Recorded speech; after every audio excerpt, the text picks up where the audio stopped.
I created a faction of Spidermen in the WWE 2K24 to see how successful they could be, so let's get into it. Our first match is at Backlash, where Spider-Man is already going for the top, as he is challenging the undisputed WWE Champion Roman Reigns for the championship. Spider-Man hits the 5-star Spider Splash onto Roman Reigns, but Paul Heyman distracts the referee, and this gives Roman enough time to kick out. Roman goes to the outside, so Spider-Man decides to do a tope over the top, but Roman Reigns ducks under it. He gets Spider-Man back in the ring. He hits his spear, goes for the cover, but Spider-Man kicks out at 2, so Roman goes into overdrive. He hits an elbow drop, a Superman punch, and a spear, and that's all she wrote for Spider-Man. Roman Reigns is still the undisputed champion, and Spider-Man, I guess, has to go back to the drawing board. The next pay-per-view is Night of Champions, where Miles Morales, another Spider-Man, is coming into the WWE and is also going for the throat as he challenges Seth Rollins for the World Heavyweight Championship. Seth Rollins goes for a hyped up suicide dive and he hits it on Miles, but Miles just kips up like nothing happens. Yeah, great. Thanks, kid. Now Miles is on the other side and Seth Rollins is going to do a tope over the top and land on him just to get back at Miles because he's not going to kip up after that. Miles is back in the ring while Seth is on the outside and Miles does a giant dive over the top rope onto Seth. What is with all these dives, man? I get it's Spider-Man, but still.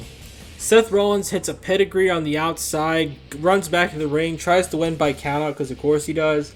But Miles is able to get back in the ring, but this was a trap. Seth Rollins kicks him in the gut, curb stomp, and that's it.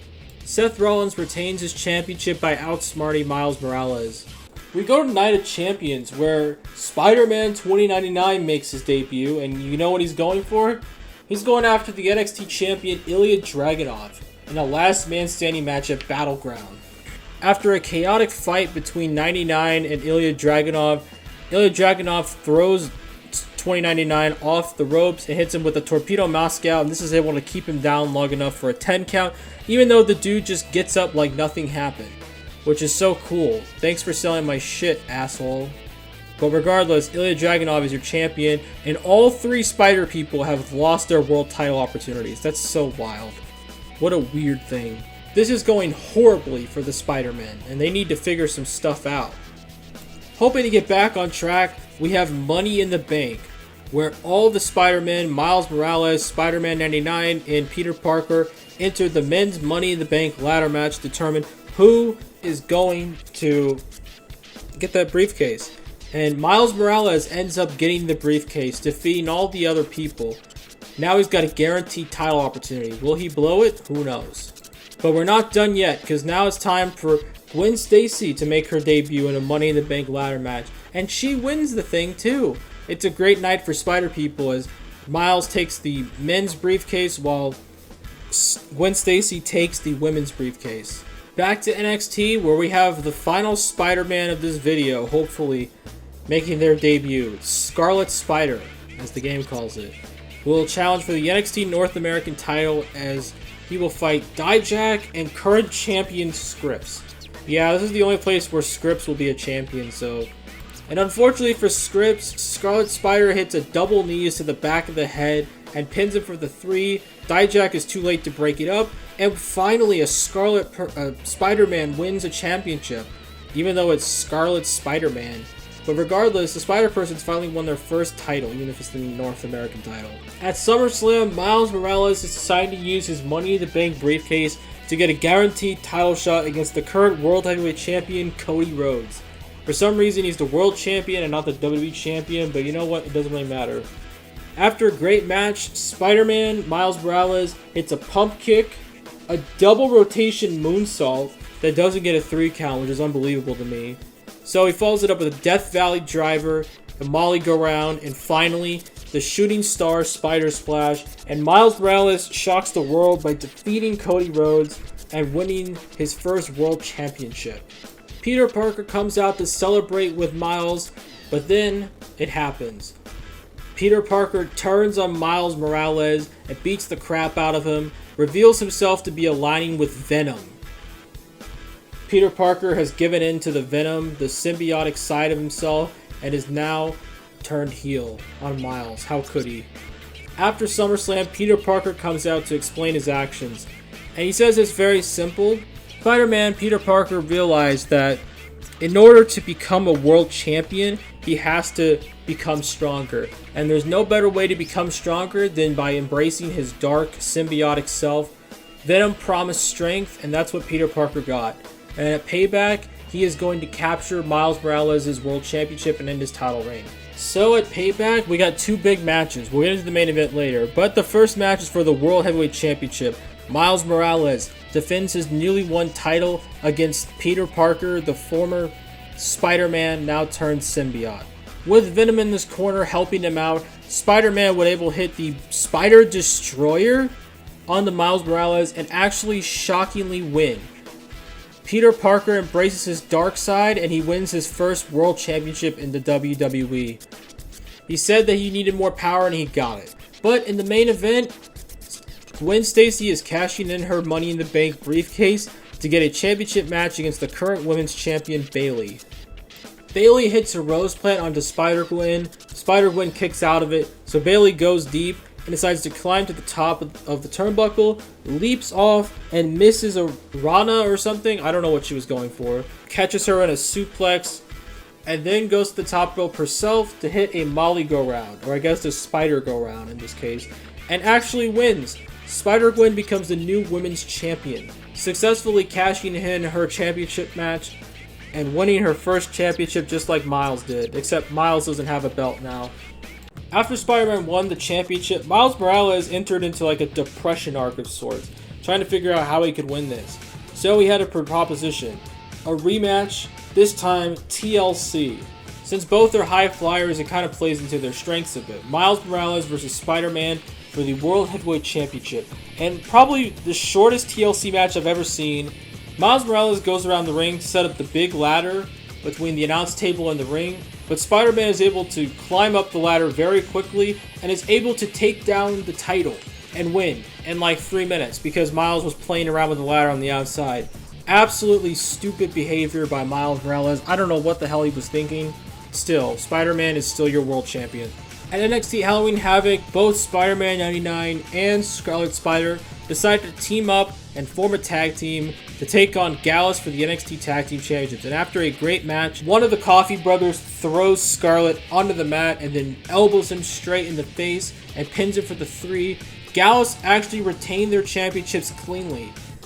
After the match, Spider-Man 2099 is pissed and he turns on Scarlet Spider, beating the shit out of him after the match and finishing him off with the Spider Driver 99. Not only turning on Scarlet Spider, but revealing himself as Venom's new recruit. So Venom, Peter Parker, and 2099 are now in an alliance, God help us. Well, it's time for War Games season, so it seems like these two Spider factions are going to settle their score once and for all in the War Games. While on one side, Peter Parker, Miguel O'Hara, and Venom are one team, and that's already settled, Miles and Scarlet have to find a third partner. And what better partner than none other than Roman Reigns. Roman Reigns has decided to team with Miles and Scarlet on one condition. If he wins, he gets a World Championship match against Spider-Man. But your teams are set. You got Team Miles versus Team Venom. And now it's time for War Games. But we're opening the show with the women's match. Spider-Gwen, Gwen Stacy, the current women's champion, defends against Bianca Belair. And after a decent match, Gwen Stacy throws Bianca, leaves her on the outside laid out, gets in the ring and wins by countout. Gwen Stacy retains her championship and, well, you know what? She sucks and she will pay for her cowardness. But it's main event time. It's War Games. It's Team Venom versus Team Miles. And after a hellacious War Games match, 2099 actually pins Roman Reigns of all people cleanly. I know, it's shocking. But it's the beginning of the new year and it's time for NXT New Year's Evil. Due to Spider-Man 2099 winning the War Games match, he gets a championship opportunity against Scarlet Spider for the North American Championship. And after a back and forth fight, 2099 tries, but in the end he falls after Scarlet Spider hits a Seeing Red onto Spider-Man 2099 for the pin and the win. Scarlet Spider, despite losing in War Games, is able to get his redemption and defeat Spider-Man 2099, hopefully putting an end to this feud, and these two can move on with their lives. But now it's time for the Royal Rumble. Remember when I said that Spider-Gwen would pay for her sins? Well, she's paying for her sins because she's going to be defending her championship against Bianca Belair once again. But this time, no rules, no DQ, no count-out, no nothing. And after a crazy match with some absolutely bonkers and insane spots like this one, like what the hell, Bianca Belair takes down Spider-Gwen by her hood, power slams her, and then KODs her for the 3. Bianca Belair wins the championship, getting her revenge, and also, like I said, Spider-Gwen paid for her sins. The second match of the night is for the World Heavyweight Championship. Cody Rhodes is back, and he challenges Spider-Man for the World Heavyweight Championship again. And after guys go back and forth in the match, Cody Rhodes hits a crossroads. Maybe not. I don't know. I'm really tired. I'm sorry. Spider-Man is able to punch Cody Rhodes in the corner and then do a springboard short moonsault for a 3. Spider-Man retains his championship again. That Venom power is really starting to pay off, man. Holy crap. He's been so dominant as champion. It's unbelievable. And now it's time for the main event of the Royal Rumble, the match itself. Miles Morales decides to enter this match not once, but twice, and gets eliminated both times. I'm sorry, Miles. I think your dream of being world champion is over now. So it's time to just pack it up, man. But the final 2 of this Royal Rumble are Cody Rhodes and The Rock. Like, what in tarnation? Are you kidding me? The guy who had a match earlier in the night and the board member of TKO. Like, there's some tomfoolery going on. But regardless, after a back and forth between the two, The Rock is able to toss Cody Rhodes out of the ring. Thus, The Rock wins the Royal Rumble and is going to WrestleMania to fight our boy Spider-Man with all of his symbiotic glory. The next pay-per-view is Elimination Chamber, where Gwen Stacy is going to have to run the table. She will be in an Elimination Chamber match with Nia Jax, Becky Lynch, Ronda Rousey, Liv Morgan, and the current Women's Champion Bianca Belair. It looks pretty awful for Gwen Stacy, to be honest, but something unexpected happens. She does the impossible. She starts the chamber and ends up winning the entire thing after taking down Bianca Belair, of all people, with a snapmare and a kick right to the side of the head. Spider-Gwen becomes the new women's champion, not only winning, but also beating Bianca Belair, settling their score once and for all. And it looks like Spider-Gwen doesn't need Venom. Back to NXT, where Scarlet Spider is looking to go big or go home. After putting 2099 down, he decides to go big and goes after the NXT champion Braun Breaker in a title-for-title match at Roadblock. And despite Scarlet Spider looking like he's about to end the match, 2099 comes out and takes out Scarlet Spider-Man Ben Reilly, hit him with the Driver 99, and this leads Braun Breaker to be able to hit a spear onto Ben Reilly and pin him for the 3. Braun Breaker is now the NXT and North American champions, thanks to 2099, who still hasn't let this shit go, man. But as they say, we're in the end game now, and Miguel and Ben are tired of each other. Miguel needs to win so he can beat his demon, and Ben wants to get payback for what 2099 did to him. So these two are going to settle their feud once and for all inside of the Hell in a Cell structure. Miguel O'Hara versus Ben Reilly.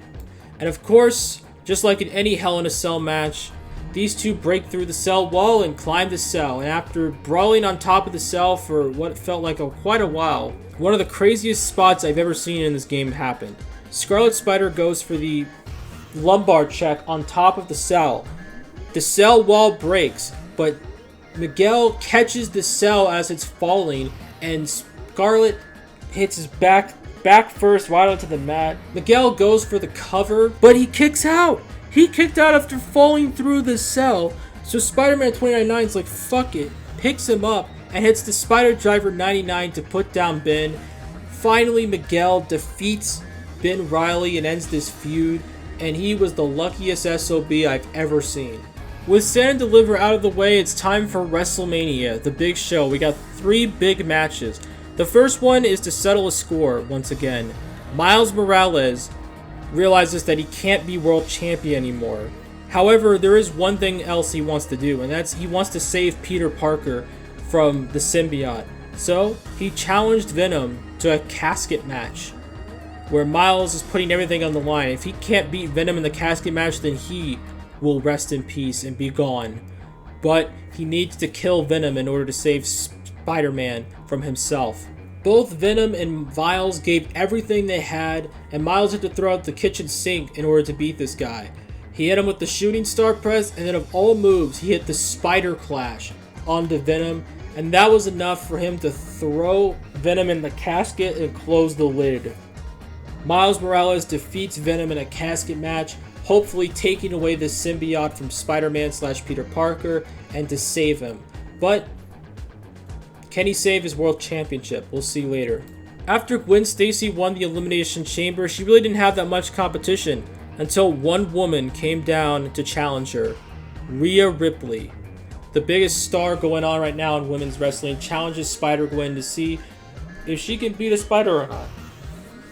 So Rhea Ripley with the Universal Championship for some reason challenges Spider-Gwen for the women's title. And despite Rhea trying her absolute damnedest to beat her, Spider-Gwen hits a absolutely disgusting Poison Rana, probably breaking her neck, who knows. But this is enough to keep her down. Spider-Gwen retains her championship again, defeating Rhea Ripley, dominating the women's division, and proving to herself that she didn't need Venom all this time. But enough of that hoopla, it's time for the main event. The final boss, The Rock, the Royal Rumble winner, is looking to capture his first world title in 10 years as he takes on the symbiotic Spider-Man. But without Venom, can Spider-Man win this? In an incredibly short match, The Rock hits a Rock Boss driver. Yeah, sure, that actually sounds pretty good. A Rock Boss driver to Spider-Man and finishes him off in like 3 minutes. The final boss defeats Spider-Man, taking away his championship, and now Peter Parker has lost everything. The good guys win, man. And that's a poetic way to end it. Thanks for watching. Bye-bye.